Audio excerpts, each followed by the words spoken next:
பேசிக்கிட்டு தான் இருக்கிறாங்க. அவங்க ஃபாரின் மினிஸ்டர்ஸ் கூட வந்து அந்த கம்ப்ளீட் மிடில் ஈஸ்ட் கிட்ட பேசுகிறாங்க. என்னன்னு சொல்கிறாங்கன்னா, அப்போ என்ன தான் பிரச்சனை? அவங்க தான் எல்லாத்துக்குமே ரெடியாக இருந்தாங்களே, அப்போ ஏன் இந்த தாக்குதல்? அந்த ஐடியாலஜி எல்லாம் வந்து it is not a part of Islam sir. It is been imported from Israel only. அவன் தானே சார் போய் இஸ்ராயலுக்கு எதிர்த்து சண்டை போட்டிருக்கணும், அவன் தானே யூஎஸ்க்கு எதிர்த்து சண்டை போட்டிருக்கணும். எங்கே சார் இருக்கிறாங்க? இவங்க இஸ்ராயலும் அமெரிக்காவும் அவங்களுக்கு வந்து உணவு ஊட்டிக்கிட்டு இருக்காங்க. கொஞ்சம் வெயிட் பண்ணுங்க, வேற எதனா ஒரு முஸ்லீம் கண்ட்ரிக்கு அடிக்கிறதுக்கு அனுப்புவாங்க சார். அதே போல் ஈரான் வந்து இஸ்லாமிய அந்த லாஸை ஃபாலோ பண்ணாமல் அடிக்கணும்னு இருந்துச்சுன்னா இஸ்ராயலை ஒரே நாளில் முடிச்சுருவாங்க சார். அமெரிக்காவுடைய வேலை என்னன்னு கேட்டிங்கன்னா, பணம் இருக்குல்ல, அதை சாப்பிட்றது தான் அவருடைய வேலை. வேறு என்ன சார் வேலை இருக்குது? அமெரிக்கா கிட்ட என்ன சார் இருக்குது? முன்னாடி ஒரு ஸ்டேட்மெண்ட் யூஏயில் நாங்கள் நினச்சிட்டு இருந்தோம் யூஎஸ் எங்களுக்கு பாதுகாப்பு கொடுக்குது அப்படின்னு சொல்லி. ஆனால் இல்லை, நாங்கள் தான் யூஎஸ்ஐ பாதுகாப்பு கொடுத்துட்டு இருந்தோன்றாங்க. அப்போ என்ன அவனால் என்ன லாபம்? எந்த கண்ட்ரிக்கும் உலகத்தில் இஸ்ராயல் யூஎஸ்ஆல லாபமே இல்லை சார். அவனுக்கு நீங்கள் பயந்தீங்க புரியுங்களா, உங்களை அள்ளிட்டு போயிடுவான்.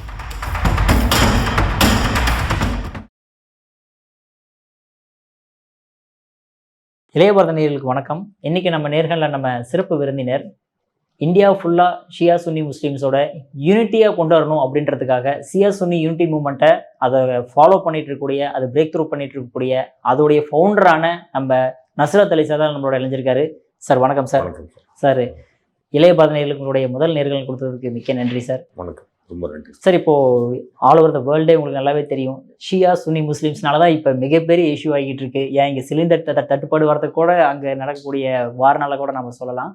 பட் இருந்தாலுமே ஒரு 15 இயர்ஸ்க்கு முன்னாடியே எப்படி உங்களுக்கு தெரியும் ஷியா சுன்னி முஸ்லீம்ஸை நம்ம யூனிட் பண்ணணும், அவங்கள வந்து இவ்வளோ பிரச்சனை இருக்காங்க, அவங்கள ஒன்று சேர்ந்து நம்ம வழிநடத்தி கொண்டு போகணுன்ற தாட் எப்படி வந்தது உங்களுக்கு? இல்லை சார், இந்த தாட் ஆக்சுவலி எனக்கு வரல சார். அந்த டைமில் வந்து கவர்மெண்ட்டுக்கு தான் இந்த தாட் வந்தது, சென்ட்ரல் கவர்மெண்ட்டில். அப்போ 2014 இருக்கும்னு நினைக்கிறேன். அந்த நேரத்தில் தான் வந்து கவர்மெண்ட்லேருந்து சில அதிகாரிகள் வந்து, அப்போ வந்து ஐஎஸ்ஐஎஸ் தாக்குதல் வந்து உலகத்தில் பரவலாக இருந்தது. அப்போ ஈராக்லேயும் வந்து ஐஎஸ்ஐஎஸ் தாக்குதல் இருக்குது, சீரியாலையும் அப்போ ஐஎஸ்ஐஎஸ் தாக்குதல் இருக்குது. அதுபோல் பல நாடுகளில்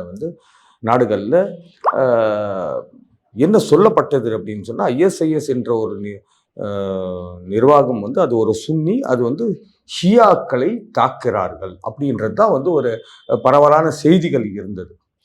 அப்போது அந்த பரவல் வந்து இந்த பக்கம் இந்தியாவுக்கே வந்துடக்கூடாது அப்படின்ற ஒரு நோக்கத்தில் வந்து அப்போ இருந்த அதிகாரிகள், ஐபி இது போல் அதிகாரிகள்லாம் சொன்னாங்க, நீங்கள் ஒரு அமைப்பை சேர்த்து அந்த அமைப்பு மூலமாக இங்கே இந்தியாவில் இருக்கிற முஸ்லிம்களை யுனைட் பண்ணுறதுக்கு என்ன செய்ய முடியுமோ அதை செய்யுங்க அப்படின்னு சொல்லி எங்களுக்கு வந்து ஒரு சஜஷனை கொடுத்தாங்க. அப்போ எங்களுக்கும் அதை பிடிச்சிது. அப்போது நாங்கள் வந்து மீடியாவில் வந்து சொன்னோம், ஐஎஸ்ஐஎஸ்ன்றது ஒரு சுன்னி அமைப்பு இல்லை, அது ஒரு தீவிரவாதி அமைப்பு. சுன்னின்றது வந்து தீவிரவாதம் இல்லை. ஸோ நாங்கள்லாம் வந்து ஒற்றுமையாக தான் இருக்கோம் அப்படின்னு சொல்லி ஒரு எடுத்துக்காட்டுக்காக பல நிகழ்ச்சிகள் நாங்கள் செய்து உலகத்தை காமித்தோம். அது அங்கே இருக்கிற ஐஎஸ்ஐஎஸ் வேறு, இங்கே இருக்கிற முஸ்லீம்கள் வேறு அப்படின்றது அது எடுத்துக்காட்டுறதுக்காக தான் இந்த ஒரு அமைப்பை சேர்த்து நாங்கள் கிட்டத்தட்ட ஒரு 15 வருஷமாக வந்து இதை வந்து பண்ணிக்கிட்டு இருக்கோம். இதில் வந்து யுனைடெட் இஃப்தார் பண்ணுவோம், முஹர்ரம்ல நிகழ்ச்சி பண்ணுவோம், மீலாதுன் நபி பண்ணுவோம். இந்த வருஷம் கூட பாருங்கள், 1500 வருஷமாக மீலாதுன் நபி இருக்குது, 1500வது வருஷம் இது. ஸோ இது வந்து இந்தியா ஃபுல்லாக வந்து ஒரு ஸ்டேட் பை ஸ்டேட் பண்ணிக்கிட்டே வரோம். ரொம்ப நல்லபடியாக நிகழ்ச்சிகள் நடந்துக்கிட்டு இருக்கு, ரொம்ப நல்லா இருக்குது sir. India is totally different sir. Correct. ஓப்பனாக சொல்லணும்னா நீங்கள் வந்து இந்தியாவில் ஸ்டார்ட் பண்ணிருக்கிறது பதிலாக வெஸ்ட் ஏஷியாவில் தான் ஸ்டார்ட் பண்ணிருக்கணும்னு நினைக்கிறேன். ஏன்னா அந்த அளவுக்கு தான் அங்கே இஷ்யூஸ் நடந்துகிட்டு இருக்கு. இந்தியாவில் வந்து நீங்கள் சொன்ன மாதிரி நீங்கள் அகெயின் அது ஒரு இன்டர்பிரிட்டேஷன் நீங்கள் பார்த்தீங்கன்னு சொன்னீங்கன்னா அப்படியெல்லாம் அது இப்போ துபைன்றது நீங்கள் என்ன சுன்னி முஸ்லீம் கண்ட்ரி சொல்கிறீங்களா? இல்லை, நான் உங்களுக்கு கேட்குறேன், இஸ் இட் இஸ்லாமிக் கண்ட்ரி? இல்லை கத்தர் ஒரு இஸ்லாமிக் கண்ட்ரியா? இல்லை உங்களுக்கு வேறு எந்த கண்ட்ரியும் இருக்கணும், அவங்களாம் ஒரு இஸ்லாமிக் கண்ட்ரியா அப்படின்னு நீங்கள் முதல்ல அதை தெரிஞ்சுக்கோங்க. They are not Islamic countries. They does not belong to any ideology of Islamic ideology. But major population என்னவா இருக்காங்களோ அது ஐடியாலஜி பொறுத்து தான் சார் சொல்லுவாங்க. பாப்புலேஷன் இருக்காங்க சார், ஆனால் வந்து அங்கே வந்து மொனார்கி தானே சார் இருக்கு. அங்கே மொனார்கி தானே இருக்கு. டெமோக்ரஸி எங்கே இருக்கு? வெர் இஸ் தி டெமோக்ரஸி தேர்? சொல்லுங்க. அங்கே டெமோக்ரஸியே இல்லையா? அதனால வந்து it cannot be said as an Islamic country. Yes, there are people who are living there are Muslims, but it is not an Islamic country. அங்கே இஸ்லாமிக் வேல்யூஸ் என்ன இருக்குது நீங்கள் சொல்லுங்கள். துபாயில் என்ன சார் வேல்யூஸ் இருக்குது? ஜோர்டானில் என்ன வேல்யூஸ் இருக்குது சார்? பஹ்ரைனில் என்ன சார் வேல்யூஸ் இருக்குது? சரி, இஸ்லாமிக் வேல்யூஸில் you cannot drink, okay, you cannot சூதாட முடியாது, உங்களால் ப்ராஸ்டிடியூஷன் நடக்க முடியாது, இதெல்லாம் பண்ண முடியாதுல்ல. அந்த வேல்யூஸ் எல்லாம் அங்கே இருக்கா? சொல்லுங்கள் பார்ப்போம், இருக்கா? இல்லை, அப்போ எப்படி நீங்கள் how can you say it's an Islamic country? Yes, it is population with the Muslim population is more அப்படின்னு தான் சொல்லலாம். இல்லை, you cannot say that as Islamic country. Okay sir. So இப்போ இந்த ஷியா சுன்னி முஸ்லீம்ஸ் வந்து எப்படி டபுள் செக்டாக மாறினாங்க? ஒன்றுமே ஃபர்ஸ்ட் எல்லாமே முஸ்லீம்ஸாக இருந்தவங்க. ஏன்னா இப்போ அந்த ஐடியாலஜி டிஃபரன்ஸ்னால தான் இப்போ மிகப்பெரிய ஒரு வாரே நடந்துட்டு இருக்கு.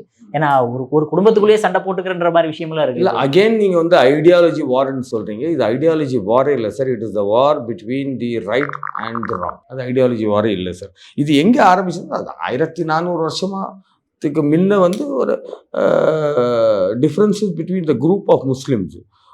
After prophet Muhammad there is a group who wanted to have selection. அவங்களா வந்து அவங்களுடைய தலைவரை வந்து தேர்ந்தெடுக்கணும்னு சொல்லி முடிவு பண்ணுறாங்க. ஒரு குரூப் வந்து இல்லை, நபிய நாயகர் வந்து கதீர் என்ற ஒரு மைதானத்தில் அவருடைய கடைசி ஹஜ் நேரத்தில் வந்து எங்களை வந்து தெளிவாக சொல்லிவிட்டார், எனக்கு பிறகு ஹஜ்ரத் அலி அலைஹிஸ்ஸலாம் தான் இஸ்லாமை வந்து எடுத்து செல்வார் அப்படின்றது. அவர் தான் வந்து அவருடைய லீடர்ஷிப்பில் தான் போகணும்னு சொல்லி கிளியராக சொல்லிட்டாருன்னு சொல்லி ஒரு குரூப் இருக்குது. ஒரு குரூப் இல்லை, நாங்கள் வந்து தேர்ந்தெடுப்போம்னு சொல்கிறாங்க. அங்கேருந்து தான் 2 குரூப்பாக வந்து முஸ்லீம்ஸில் இருந்தது. அவ்வளோதான் சார், இதுதான் டிஃப்ரென்சஸ். பட் இருந்தாலும் இது started in Saudi Arabia, right sir? இது ஆமாம். பட் எப்படி அங்கே ஈரான் ஈராக்லாம் அந்த அளவுக்கு டிஃப்ரென்ஸ் ஆக ஆரம்பிச்சது சார்? ஈரான்ன்றது பர்ஷியன் சார். பர்ஷியன் கல்ஃப்ன்றது வேறு சார். பர்ஷியன்ன்றது வேறு, அரபுன்றது வேறு சார். இப்போ இந்தியாவில் வந்து இஸ்லாம் இருக்குது. எப்படி சார் இந்தியாவில் இஸ்லாம் இருக்குது? பரவலாக வந்து தான் சார், அரபுலேருந்து தான் பரவி இஸ்லாம் வந்து உலகம் ஃபுல்லாக போகும். ஸோ அப்படின்னா வந்து இப்போ சவுதி அரேபியாவில் அங்கே ஆரம்பித்த ஒரு விஷயம் வந்து இப்போ ஆல் ஓவர் த வேர்ல்டுக்கு போகிறதுக்கு மெயின் காரணமே அந்த சுன்னி முஸ்லிம்ஸ்னால தானா? அப்படியெல்லாம் இல்லை சார். அப்போ 2 குரூப்ஸும் அரபுல தானே இருந்தாங்க. நான் சொல்கிறேன், அந்த 2 குரூப்பும், ஷியா என்ற ஒரு குரூப்பும் சுன்னி என்ற ஒரு குரூப்பும், 2 குரூப்பும் உருவாக்குனது எங்கே உருவானது? சவுதியில் தானே. அப்போ அங்கேருந்து தானே பரவலாக போகுது. பட் எஸ்பெஷலி ஈரானில் மட்டும் எப்படி ஷியா அந்த அளவுக்கு பாப்புலேஷன்ஸ் 90% இந்த பாப்புலேஷன் ஷியா முஸ்லீம்னு சொல்லப்படுது. ஏன்னா அங்கே மட்டும் அது போல அஜர்பைஜான்லேயே அப்படி தான் சார் இருக்குது. பல இடத்துல ஷியாஸ் தான் சார் இருக்காங்க சார். இப்போ இந்தியாவிலே பார்த்தீங்கன்னாலும் ஷியா பாப்புலேஷன் இருக்குது. நீங்கள் வந்து கார்கில், லே, லத்தாக், காஷ்மீர், யூபி, பீகார் அங்கெல்லாம் பார்த்தீங்கன்னா ஒரு நல்ல பாப்புலேஷன் இருக்குது. தமிழ்நாடுல இல்லை, அது வேறு விஷயம். தமிழ்நாடுல இல்லை, அது வேற விஷயம். ஆனால் எல்லா இடத்துலையும் இருக்குது சார். Okay sir. இப்போ இந்தியாவில் இப்போ இந்த ஷியா சுன்னி முஸ்லிம்ஸ் எந்த அளவுக்கு ஒரு க்ளோஸ் ரிலேஷன்ஷிப்பில் இருக்காங்க? ரொம்ப நல்லா இருக்காங்க சார். இங்கே எந்த ஒரு பிரச்சனையும் இல்லை சார். ரொம்ப ஆச்சரியப்படுவீங்க நீங்கள் பார்த்தீங்கன்னா. இப்போதுக்கு வந்து மிடில் ஈஸ்ட்டுக்கு அப்புறமா தான் எங்களுக்கு தெரியவே வந்தது, இங்கே உள்ள சுன்னிஸ் வந்து எப்பயுமே they fight for the right, they stand against the wrong and they voice against the right அப்படின்றது தான் இப்போது தெரிஞ்சது. இப்போ இந்த வாருக்கு அப்புறமா வந்து இப்போ உதாரணத்துக்கு தமிழ்நாட்டில் பாருங்கள், ஷியாஸோடைய பாப்புலேஷன் ரொம்ப கம்மி சார். Very very less. ஆனால் இன்னைக்கு தமிழ்நாடு ஃபுல்லாக பரவலாக வந்து protest against the America and இஸ்ராயல்ஸ் அட்ராசிட்டிஸ் கம்ப்ளீட்லி. அப்போ யார் பண்ணுறாங்க? தேனியில் யார் பண்ணுறாங்க? திருநெல்வேலியில் யார் பண்ணுறாங்க? திருச்சியில் யார் பண்ணுறாங்க? கும்பகோணத்தில் யார் பண்ணுறாங்க? மதுரையில் யார் பண்ணுறாங்க? கன்னியாகுமரியில் யார் பண்ணுறாங்க? யார் சார் பண்ணுறாங்க? ஷியாஸாக இருக்கிறாங்க? இல்லை. So what does it shows? That there is no much difference between Shias and Sunnis. If anything is wrong, ஒரு தப்புன்னு நடந்தால் அது குரல் கொடுக்குறாங்க. அதில் ஷியாவோ சுன்னியோ அதெல்லாம் பார்க்குறதே இல்லைன்னு தான் நான் சொல்ல வரேன் உங்களுக்கு. Okay sir. பட் இருந்தாலுமே நீங்கள் சொன்ன மாதிரி இங்கே ப்ரொட்டஸ்ட் நடக்கிறது வந்து யூஸ்ஃபுல்ன்றீங்களா இங்கே ப்ரொட்டஸ்ட் நடக்கிறனால? இல்லை sir, voice against something which is atrocities பண்ணி தான் சார் ஆகணும். இன்னைக்கு இப்போ பலஸ்தீனில் 1,00,000 பேர் செத்துட்டாங்க சார். குழந்தைங்க செத்துறாங்க, hospital. Don't you think it is your right to at least say it is wrong? சொல்லுவீங்களா இல்லையா? நீங்கள் சொல்லி தானே சார் ஆகணும். ஸோ அதுதான் நடக்குது, வேற ஒன்றும் இல்லை சார். இந்த ப்ரொட்டஸ்ட்ன்றது they are giving the solidarity towards the people who are innocent and oppressed. Iran is been oppressed. How உங்களுக்கே தெரியும். 3 மீட்டிங் நடந்தது ஓமானில், ஜெனிவாவில் எல்லாம் சேர்த்து. என்ன சொன்னாங்க அவங்க? சார் நாங்கள் பேச்சுவார்த்தை சரி. அவங்க முதல்ல என்ன கேட்டாங்க சார்? அந்த என்ரிச்மெண்ட் ஆஃப் தி நியூக்ளியர் இருக்கக்கூடாதுன்னா ஓகேன்ட்டாங்க. 0%க்கே ஓகேங்கண்ணா. ஓமானுடைய ஃபாரின் மினிஸ்டர் சொல்கிறார், என் முன்னாடியே தான் பேசுனாங்க. அப்போ என்ன தான் பிரச்சனை? அவங்க தான் எல்லாத்துக்குமே ரெடியாக இருந்தாங்களே. அப்போ ஏன் இந்த தாக்குதல்? சொல்லுங்கள் பார்ப்போம். ஒரே காரணம் என்னன்னு கேட்டிங்கன்னா, பலஸ்தீனை விட்டுற சொன்னாங்க ஈரான். அவங்கள தனியாக விட்டுருங்க, நாங்கள் பார்த்துக்குறோம், நீங்கள் அதில் தலை இல்லைன்னா உங்களுக்கு தேவையானது எல்லாத்தையும் நாங்கள் பண்ணி கொடுக்குறோன்ட்டார். அதை ஈரான் ஒத்துக்குது. இவ்வளவு தான் சார். இந்த கம்ப்ளீட் ஸ்டோரியோட அவுட்கமே என்னன்னு கேட்டிங்கன்னா பலஸ்தீன் தான் சார். இன்னைக்கு ஈரானுக்கு அடிக்கிறாங்க, ஈரான் மேலே தாக்குதல் நடக்குதுன்னா அதுக்கு காரணமே பலஸ்தீன் தான் சார். நியூக்ளியர்லாம் இல்லவே இல்லை சார். அவங்க தான் இல்லைன்ட்டாங்களே. எங்கள் மதத்திலேயே அதுக்கு பர்மிஷனே இல்லை நியூக்ளியர் செய்கிறதுக்கு. அதனால் நாங்கள் செய்யலை. நீங்கள் எங்கள் மேலே குற்றச்சாட்டு வைக்கிறீங்க, நாங்கள் செய்கிறோன்ட்டு. செய்யலை, வாங்க நீங்களே பார்த்துக்கோங்க, நீங்களே வச்சுக்கோங்க நியூக்ளியர் பிளான்ட்டையே போங்க அப்படின்னு கூட சொல்லியாச்சு. அதுக்கு பிறகு கூட தாக்குதல்னா அதுக்கு காரணம் என்ன சொல்லுங்க பார்ப்போம். பட் இருந்தாலுமே ஈரான் இந்த மாதிரி பஹ்ரைன், துபாய் இந்த மாதிரி விஷயங்கள் அட்டாக் சார் அவங்க அடிக்கல சார். இன்னைக்கு டெய்லி அவங்க பேசிக்கிட்டு தான் இருக்கிறாங்க. அவங்க ஃபாரின் மினிஸ்டர்ஸ் கூட அந்த கம்ப்ளீட் மிடில் ஈஸ்ட் கிட்ட பேசுறாங்க. என்னன்னு சொல்றாங்கன்னா, சார் நாங்கள் உங்களை அடிக்கல, யூஎஸ் உடைய பேசஸ் தான் நாங்கள் அடிக்கிறோம். அவங்க எந்த சிவிலியனுக்கும் அடிக்கலையே சார், எந்த சிவிலியன் பில்டிங்ஸ்க்கும் அடிக்கலையே, ரெசிடென்ஷியலுக்கும் அடிக்கலையே. இன்னைக்கு பார்த்தீங்கன்னா நீங்கள் தெஹரானில் யூஎஸும் இஸ்ராயலும் ரெசிடென்ஷியல் பில்டிங்ஸ்க்கு அடிச்சிருக்காங்க. நீங்கள் ஈரான் அடிச்சது காட்டுங்க பார்ப்போம். இருக்கே சார், துபாயில் இந்த புர்ஜ் கலிஃபா பக்கத்தால பில்டிங்ஸ் எல்லாம், அதெல்லாம் யூஎஸ் உடைய மிலிட்ரி, யூஎஸ் உடைய சொத்துகள், யூஎஸ் உடைய ஹப்பு தான். அதெல்லாம் முதல்ல அவங்க சொல்லிட்டு தானே பண்றாங்க, நாங்கள் இதை அடிக்க போறோம், அங்கே யாரும் சிவில இருந்தால் வெளில வாங்கன்னு சொல்றாங்கல்ல. இது அங்கே நடந்துக்கிட்டு தானே இருக்கு. அது யூஎஸ் யுஏஇக்கும் தெரியும், எல்லா அரப் கண்ட்ரீஸ்க்கும் தெரியும். இப்போ இந்த ஷியா சுன்னி முஸ்லிம்ஸ் யூனிட்டி ஆகிறதுக்கு நீங்க என்னென்ன மாதிரி விஷயங்கள் பண்ணிருக்கீங்க சார்? சார் ஒண்ணுமே இல்லை sir. We have kept common agenda programs. உதாரணத்துக்கு மீலாது நபி ஒரு காமன் அஜெண்டா. எல்லாரும் நேசிக்கப்பட வேண்டிய ஒரு நாயகன் யாருன்னு கேட்டிங்கன்னா நபி ஸல்லல்லாஹு அலைஹி வஸல்லம்.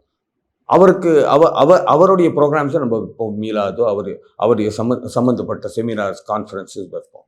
அதை விட்டிங்கன்னா அதன் அடுத்தது இமாம் ஹுசைன் அலைஹிஸ்ஸலாம். எல்லாரும் ஏற்றுக்க வேண்டிய ஒரு நபர் யாருன்னு கேட்டிங்கன்னா நபிய நாயருடைய பேரன் இமாம் ஹுசைன் அலைஹிஸ்ஸலாம். அதை சம்மந்தப்பட்ட கான்ஃபரன்ஸஸ் வைப்போம் நம்ம, புரியுங்களா? அதை விட்டிங்கன்னா இப்போ ரம்ஜான், நாங்களாம் நோம்பில் இருக்கோம். நோன்பு எல்லாரும் சேர்ந்து நம்ம ஒரு நாள் ஒரு நோன்பை நம்ம திறக்கிறோம். இது போல் ப்ரோக்ராம்ஸு. இதில் unity among not only Shias and சுன்னிஸ்.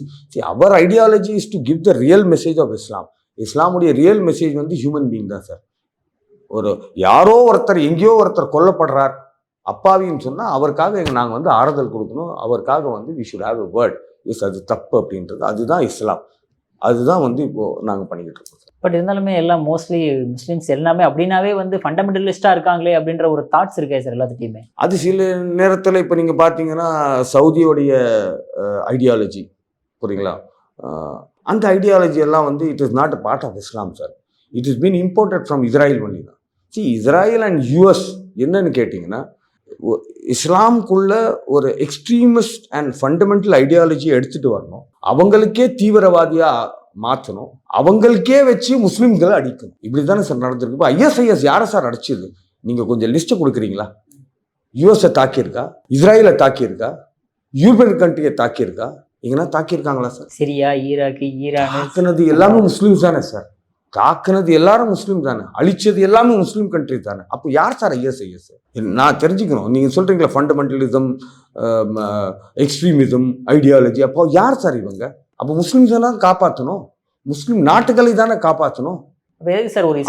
சரி, இப்போ பலஸ்தீன்ல லட்சக்கணக்கான மக்கள் செத்துட்டாங்க, குழந்தைங்க, பெண்கள், எல்லாரும் செத்துட்டாங்க சார். இன்னைக்கு அவங்க ஒரு ஸ்கூல் இல்லை சார், ஒரு பில்டிங் இல்லை, ஒரு ஹாஸ்பிட்டல் இல்லை, ஒரு வீடு இல்லை சார். அப்போ ஐஎஸ்ஐ எங்கே சார் போனான்? அவன் தானே சார் போய் இஸ்ராயலுக்கு எதிர்த்து சண்டை போட்டிருக்கணும், அவன் தானே யூஎஸ்க்கு எதிர்த்து சண்டை போட்டிருக்கணும். எங்கே சார் இருக்கிறான்? இவங்க இஸ்ராயலும் அமெரிக்காவும் அவங்களுக்கு உணவு ஊட்டிக்கிட்டு இருக்காங்க. கொஞ்சம் வெயிட் பண்ணுங்க, வேற எதனா ஒரு முஸ்லீம் கண்ட்ரி அடிக்கிறதுக்கு அனுப்புவாங்க சார், கொஞ்சம் வெயிட் பண்ணுங்க. எதனால சார் அப்படி இஸ்லாமியர்கள் அட்டாக் பண்ணக்கூடிய சிச்சுவேஷன் எதனால ஃபார்ம் ஆகுது? பாப்புலேஷன் சார், முஸ்லீம் பாப்புலேஷன் இருக்கு. அதில் நீங்கள் பார்த்தீங்கன்னு சொன்னீங்கன்னா ஜாப்ஸ் இல்லை, இல்லிட்ரஸி இருக்குது. இதெல்லாம் இருக்கிறதுக்கு காரணம், ஒருத்தர்கிட்ட பணம் இல்லை, அவங்ககிட்ட சோர்ஸ் இல்லைன்னா அவன் எதனா ஒன்று செய்யறதுக்கு ரெடியாக இருப்பான். இப்போ நம்ம இந்தியாவிலே பல பேர் ராபடிசம் பண்ணுவாங்க, அதை பண்ணுவாங்க. எதுக்கு பண்ணுறாங்கன்னா அவங்ககிட்ட வச்சுக்கிட்டா பண்ணுறாங்க. இல்லை சரி இந்த வழியில் போனால் நம்ம ஏதோ சம்பாதிக்கலாம் அப்படின்னு சொல்கிறது தானே வர்றாங்க. ஸோ அதே போல் தான் அதுவும். ஆனால் அது வேற ஒரு ஸ்டேஜ், அது வேற ஒரு லெவல், அதோட யூசேஜ் வேற. It is the humans who are being used to kill and damage humans. It's an evil ideology. But அதெல்லாம் இஸ்லாமில் சொல்லவே இல்லையே சார். இஸ்லாமில் சான்ஸே இல்லை சார், அதுக்கெல்லாம் வாய்ப்பே இல்லை சார், அதுக்கெல்லாம். இஸ்லாம் உங்களுக்கு கற்றுக் கொடுத்ததே சாக்ரிஃபைஸ் தான். சாக்ரிஃபைஸ்னா எந்த மாதிரி சாக்ரிஃபைஸ் sacrifice? நீங்களே உங்க லைஃபை சாக்ரிஃபைஸ் பண்ணி முன்னாடி இருக்கணும் அடிக்காதீங்கன்னு தான் சொல்லியிருக்கோம். இன்னைக்கு கூட நீங்க ஈரானை பார்த்தீங்கன்னா வெறும் மிலிட்ரி பேசிஸ் தான் அடிப்பான், சிவிலியனுக்கு அடிக்க மாட்டான். ஈரானுக்கு சரி இவங்க வந்து எல்லா சிவிலியன் பேஸ் அடிக்கிறாங்க. இப்போ இஸ்ராயலும் அமெரிக்கா சேர்ந்து வந்து ஸ்கூல்ல பசங்களை அடிச்சிருக்காங்க, 175 பேர் அடிச்சிருக்காங்க. அது யாருமே கண்டுக்க மாட்டேன்றீங்க, யாருமே அதை பற்றி சொல்ல மாட்டேன்றீங்க. ஏன் சார், ஏன்னு கேட்குறேன்னா ஷிப்பு கூட அடிச்சு ஷிப்பில் ஒரு 80 பேர் இருக்கிறாங்க.